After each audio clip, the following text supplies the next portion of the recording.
video is dito tayo ngayon sa ating pier. Nasa pier tayo ngayon. At makikita nyo naman yung ating mga barko dito na nakahilira.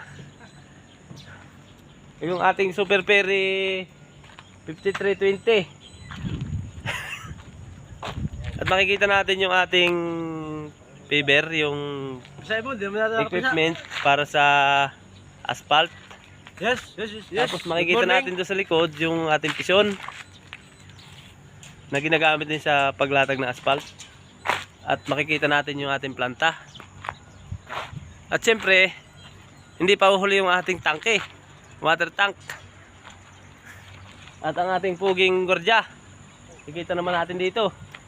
Vlogger At yun guys, magkaroon tayo ng konting video na talaga namang